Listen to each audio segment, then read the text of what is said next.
ഈ അടുത്ത കാലത്ത് പുറത്തിറങ്ങിയ PK ശാരംഗമാണിയുടെ ഒരു ആത്മകഥയുണ്ട്. ശാരംഗമാണി എന്ന് പറഞ്ഞാൽ പേരുകൊണ്ടൊരു പക്ഷേ എല്ലാവരും തിരിച്ചറിഞ്ഞു കൊള്ളണമെന്നില്ല. എന്നാൽ ഒരു കാലത്ത് മലയാള ചലച്ചിത്രവേദിയെ പുളകം കൊള്ളിച്ച വടക്കൻ പാട്ട് സിനിമകളുണ്ട്. അതൊരു പക്ഷേ ഒരു നിശ്ചിത പ്രായത്തിന് മുകളിലുള്ളവരൊക്കെ കണ്ടിട്ടുണ്ടാവും. പുതിയ തലമുറയ്ക്ക് അത്ര അറിഞ്ഞു കൊള്ളണമെന്നില്ല. ഉണ്ണിയാർച്ചയും തുമ്പോലാർച്ചയും പാലാട്ട് കുഞ്ഞിക്കണ്ണനും കടത്തനാടൻ അമ്പാടി വരെ 32 വടക്കൻ പാട്ട് സിനിമകളുടെ തിരക്കഥ എഴുതിയ ആളുടെ പേരാണ് ശാരംഗമാണി. ഒന്നുകൂടി കൃത്യമായി മനസ്സിലാകണമെങ്കിൽ ഇന്നും നമ്മുടെ വേദികളിൽ കടലിരമ്പമായി മുഴങ്ങുന്ന ആവേശത്തിന്റെ സാന്നിധ്യം വിപ്ലവ ഗായിക PK മേദിനി റെഡ് സല്യൂട്ട് എന്ന് ആരംഭിക്കുന്ന അനശ്വര വിപ്ലവ ഗാനത്തിന് മാസ്മരിക ശബ്ദം നൽകിയ അനുഗ്രഹീതയായ ഗായിക, ആ PK മേദിനിയുടെ സഹോദരനാണ് PK ശാരംഗമാണി. ഞാൻ അദ്ദേഹത്തെക്കുറിച്ച് ഇവിടെ പരാമർശിക്കാൻ കാരണം അദ്ദേഹത്തിന്റെ ആത്മകഥയിലെ ഒരു വാചകം ഇങ്ങനെയാണ്: 5ാം ക്ലാസ്സിലേക്ക് ജയിച്ചതിനു ശേഷം എനിക്ക് പഠനം തുടരാൻ കഴിഞ്ഞില്ല. അതിന്റെ കാരണം അദ്ദേഹം പറയുന്നു, അക്കാലത്ത് 5ാം ക്ലാസ്സിലേക്ക് ജയിച്ചു കഴിഞ്ഞാൽ മാസം 2 രൂപ വീതം ഫീസ് കൊടുക്കണമായിരുന്നു. മാസം 2 രൂപ ഫീസ് കൊടുക്കാനുള്ള ശേഷി അന്ന് ചുരുക്കം കുടുംബങ്ങൾക്കേ ഉണ്ടായിരുന്നുള്ളൂ. അതുകൊണ്ട് പഠനം തുടരാൻ കഴിഞ്ഞില്ല. അന്നത്തെ 2 രൂപയാണ്. അത് ഇന്നത്തെ എത്ര ആയിരം രൂപയായിരിക്കും നമുക്ക് സങ്കല്പിക്കാൻ പ്രയാസമാണ്. അപ്പോ 5ാം ക്ലാസ് മുതൽ പ്രതിമാസ ഫീസ് വേണമായിരുന്നു ഈ കേരളത്തിൽ. മഹാഭൂരിപക്ഷം വരുന്ന സാധാരണ കുടുംബങ്ങളിലെ കുഞ്ഞുങ്ങൾക്ക് ആ ഫീസ് അടയ്ക്കാൻ കഴിയില്ല. അതുകൊണ്ടോ സാധാരണ കുടുംബങ്ങളിലെ കുട്ടികൾ 4ാം ക്ലാസ് വരെ മാത്രമേ പഠിക്കുമായിരുന്നുള്ളൂ ഈ കേരളത്തിൽ. അതിൻ്റെ ഒരു ഇരയാണ് ശാരംഗമാണി. നമ്മളൊന്ന് ആലോചിക്കണം. 4 വരെ പഠിച്ച ശാരംഗമാണി ഒരു കാലത്ത് മലയാള ചലച്ചിത്രവേദിയെ ഉള്ളം കൈയിലിട്ട് അമ്മാനമാടി.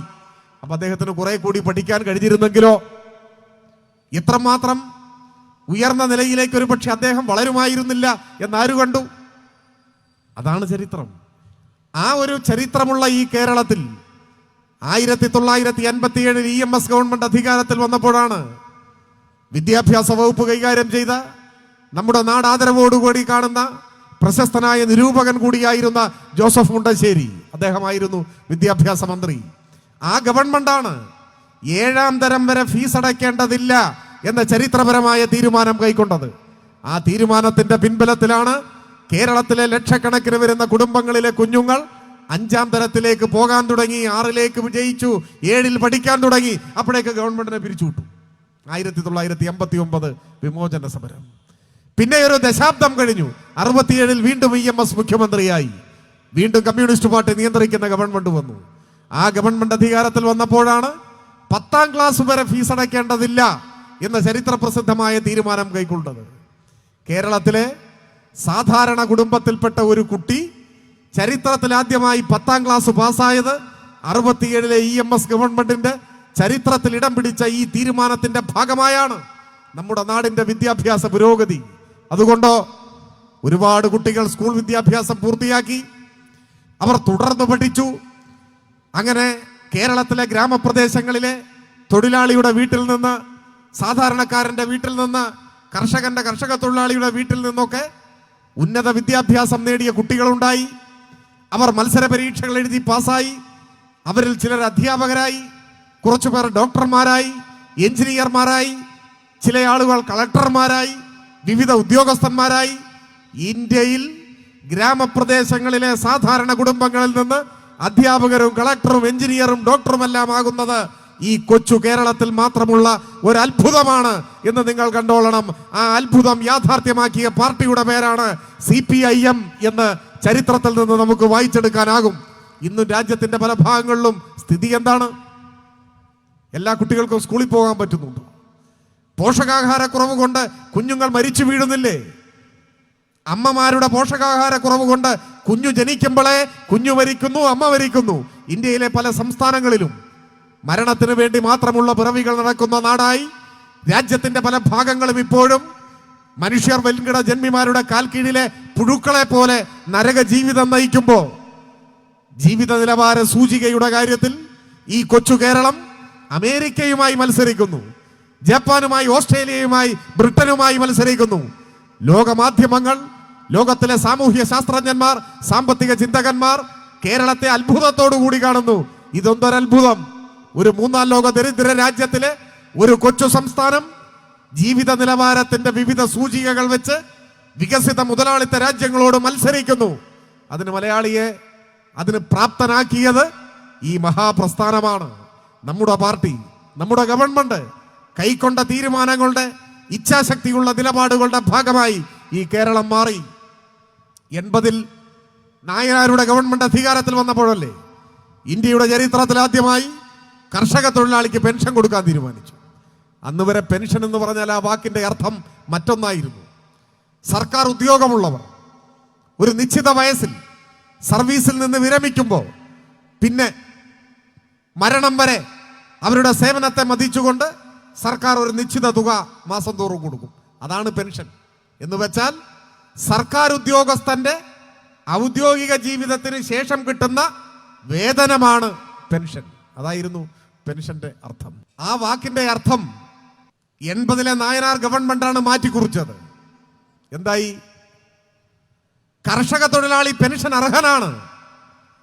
ആരോഗ്യമുള്ള ജീവിതകാലം മുഴുവൻ അന്യന്റെ പാടശേഖരങ്ങളിൽ, പണിയിടങ്ങളിൽ തന്റെ വിയർപ്പൊഴുക്കിയവൻ ജീവിത സായാഹ്നത്തിൽ ആരോഗ്യം ക്ഷയിച്ച് അസുഖം ബാധിച്ച് ശയ്യാവലംബിയായി കിടക്കുമ്പോൾ അത്യാവശ്യം മരുന്ന് വാങ്ങാനെങ്കിലും ഉപകരിക്കുന്ന ഒരു ചെറിയ തുക മാസം തോറും പെൻഷനായി കൊടുക്കണം എന്ന് നമ്മുടെ ഗവൺമെന്റ് തീരുമാനിച്ചു.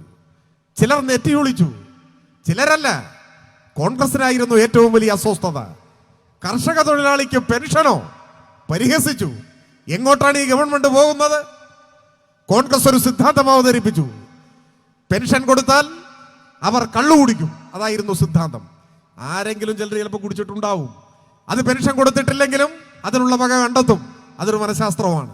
പക്ഷേ കർഷക തൊഴിലാളികളോട് തൻ്റെ ആരോഗ്യം മുഴുവൻ നാടിൻ്റെ ഭക്ഷ്യസുരക്ഷയ്ക്ക് വേണ്ടി സമർപ്പിച്ച ഒരു ജനതയോട് നന്ദി കാണിക്കേണ്ടതുണ്ട് എന്ന് നമ്മുടെ ഗവൺമെന്റ് തീരുമാനിച്ചു. ഈ രാജ്യത്തിൻ്റെ ചരിത്രത്തിൽ ആദ്യമായി ഈ കേരളത്തിൻ്റെ മണ്ണിൽ കർഷക തൊഴിലാളി പെൻഷൻ നമ്മൾ ആരംഭിച്ചു. ഇപ്പോൾ അത് വളർന്നു വ്യാപിച്ചു. ക്ഷേമ പെൻഷൻ എന്ന സങ്കല്പം ഇന്ത്യയിൽ ഏറ്റവും ആരോഗ്യ സമ്പൂർണമായി നിൽക്കുന്നു നമ്മുടെ നാട്ടിൽ. കർഷക തൊഴിലാളി പെൻഷൻ, വാർദ്ധക്യകാല പെൻഷൻ, വിധവാ പെൻഷൻ, വികലാംഗ പെൻഷൻ, അഗതി പെൻഷൻ, അനാഥ പെൻഷൻ, അങ്ങനെ പോവുകയാണ് പെൻഷൻ. 60 ലക്ഷം മനുഷ്യർ കേരളത്തിൽ നിന്ന് പെൻഷൻ വാങ്ങുന്നു. 60 ലക്ഷം. 1600 രൂപ ഒരു മാസം. കേന്ദ്ര ഗവൺമെന്റ് സാമ്പത്തികമായി നമ്മളെ ശ്വാസം മുട്ടിച്ചു കൊല്ലുന്ന, നീതീകരിക്കാനാവാത്ത പകപോക്കൽ രാഷ്ട്രീയത്തിന്റെ ഭാഗമായി ചിലപ്പോൾ ചില മാസങ്ങളിലൊക്കെ കുടിശ്ശിക വരും. ഒരു മാസം മുടങ്ങി, അടുത്ത മാസം കൊടുത്തു, അങ്ങനെയൊക്കെ വരും. പക്ഷേ 1600 രൂപ പ്രതിമാസ പെൻഷനാണ്. ഒരു വീട്ടിൽ ഒരു അമ്മൂമ്മ, ഒരു അപ്പൂപ്പൻ, 2 പേരേ ഉള്ളൂ എന്ന് കരുതുക. ഈ 2 പേർക്ക് വാർദ്ധക്യകാല പെൻഷൻ കിട്ടിയാൽ 3200 രൂപ ഒരു മാസം കിട്ടും. അതൊരു മഹാസംഖ്യയാണെന്നല്ല, പക്ഷെ അരി വാങ്ങിക്കാം, പട്ടിണി കിടക്കണ്ട. അതാണ് കേരളത്തിന്റെ ഉറപ്പ്. ഇന്ത്യയിൽ മറ്റൊരു സംസ്ഥാനത്തും 1600 രൂപ ഇങ്ങനെ ക്ഷേമ പെൻഷൻ ഇല്ല. ചില സംസ്ഥാനങ്ങളിൽ പെൻഷനേ ഇല്ല. ഇനി ഉള്ളിടത്ത് 200 രൂപയാണ്. അതൊരു 20,000 പേർക്കൊക്കെ ആകെ. ഇതാണ് സ്ഥിതി. കേരളത്തിൽ ആ സ്ഥാനത്താണ് 60 ലക്ഷം പേർക്ക് 1600 രൂപ പെൻഷൻ. ഇങ്ങനെ ക്ഷേമ പെൻഷൻ സങ്കല്പം ആവിഷ്കരിച്ചത് 87-ലെ ഗവൺമെന്റ് സമ്പൂർണ്ണ സാക്ഷരത. ലോകത്തിൽ സാക്ഷരതയുടെ കാര്യത്തിൽ ഏറ്റവും മുൻപന്തിയിൽ നിൽക്കുന്ന ഒരു ഭൂപ്രദേശമാണ് നമ്മുടെ കേരളം. അമേരിക്കൻ ജനസംഖ്യയിൽ 19% പേർക്ക് എഴുത്തും വായനയും അറിഞ്ഞുകൂടാ എന്നാണ് ഒരു കണക്ക്. അപ്പൊ അതിനേക്കാൾ മുന്നിലാണ് നമ്മൾ നിൽക്കുന്നത്. ലോകത്തിന്റെ നെറുകയിൽ ഈ നേട്ടങ്ങളുമായി നമ്മൾ നിൽക്കുന്നു.